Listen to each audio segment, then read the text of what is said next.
Shalom, kita bertemu kembali melalui renungan harian HKBP Resort Sutoyo pada hari ini Selasa, tanggal 6 Agustus 2024. Untuk itu marilah kita berdoa. Damai sejahtera yang daripada Allah Bapa yang melampaui segala akal adalah kiranya menyertai hati dan pikiranmu di dalam Kristus Yesus, Tuhan kita. Amin. Firman Tuhan untuk kita hari ini yaitu tertulis dalam Markus pasal 11 ayat yang ke-24 yang berbunyi, "Karena itu aku berkata kepadamu, apa saja yang kamu minta dan doakan, percayalah bahwa kamu telah menerimanya, maka hal itu akan diberikan kepadamu." Dalam bahasa Batak, dibaheni hudok matuhamu, saluhukna manang dia pe dipangidu hamu ditang yang muna, saya nasahak du itu hamu, asal porsea hamu ikon jalau muna. Demikian firman Tuhan. Saudara yang terkasih dalam nama Tuhan Yesus Kristus, Martin Luther, seorang tokoh reformasi gereja, mengatakan, doa adalah nafas hidup orang percaya. Ibarat kita bernapas, hampir setiap detik kita membutuhkan oksigen dalam tubuh kita agar tubuh kita dapat beraktivitas. Hanya kekurangan oksigen saja tubuh kita akan lemah. Apalagi kehilangan oksigen sama sekali, tubuh kita akan mati. Ibarat tubuh yang sangat butuh oksigen atau nafas, demikian juga kebutuhan komunikasi kita dengan Tuhan. Jangan pernah memutus hubungan kita dengan Tuhan, terutama melalui doa-doa kita, agar kita dapat hidup, yaitu melangkahkan hidup kita di tengah berbagai tantangan dan pencobaan. Jangan membiarkan rohani kita mati dengan menutup hubungan dengan Tuhan.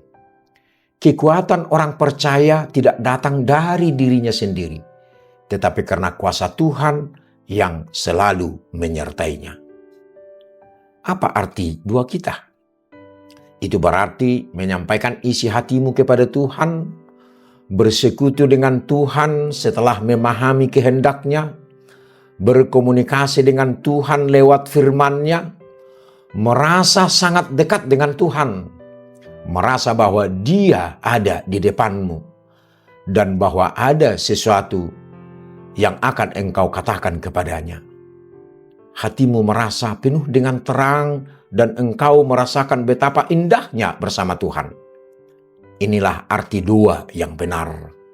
Setelah engkau memanjatkan doa yang benar, di dalam hatimu engkau akan merasa damai dan bersyukur.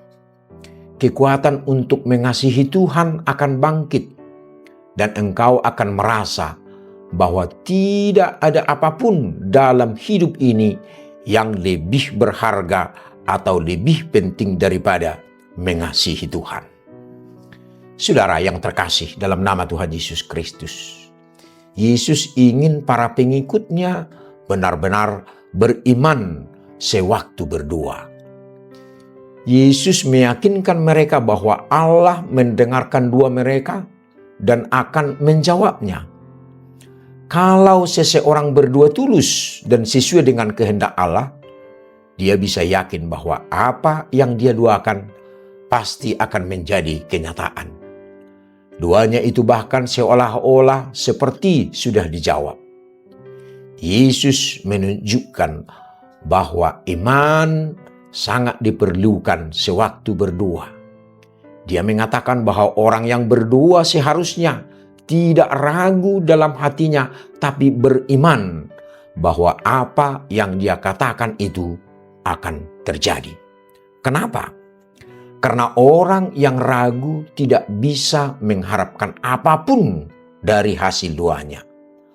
Orang yang beriman pasti sering berdoa dalam berbagai situasi.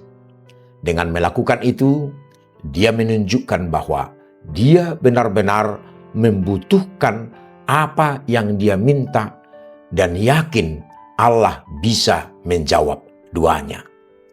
Dia juga tahu bahwa waktu dan cara Allah menjawab doanya bisa jadi berbeda dengan apa yang dia harapkan. Nah, apakah Yesus memaksudkan bahwa doa semua orang pasti akan dijawab oleh Allah? Tidak. Yesus sedang berbicara kepada para pengikutnya, yaitu orang-orang yang beriman dan berupaya sebisa-bisanya untuk beribadah kepada Tuhan dengan cara yang Dia inginkan. Alkitab mengatakan bahwa Tuhan hanya mendengarkan doa yang sesuai dengan kehendaknya. 1 Yohanes 5 ayat 14. Dia tidak mau mendengarkan doa orang yang sengaja melanggar perintahnya dan terus melakukan hal buruk tanpa bertobat. Untuk itu, tetaplah berdoa dan sampaikan permohonan kepada Tuhan. Doa orang benar sangat besar kuasanya. Yakobus 5 ayat 16. Tuhan akan selalu membuka pintu atas doa dan permohonan kita karena Dia Tuhan yang penuh kasih dan karunia. Amin. Kita berdoa. Ya Tuhan yang selalu mau mendengar doa dan permohonan kami. Kiranya Tuhan selalu mendengar atas doa dan permohonan kami, karena kami tahu hanya kepadamu kami berserah dan memberi harapan. Amin. Saudara yang terkasih, selamat beraktivitas hari ini. Tuhan Yesus memberkati. Shalom.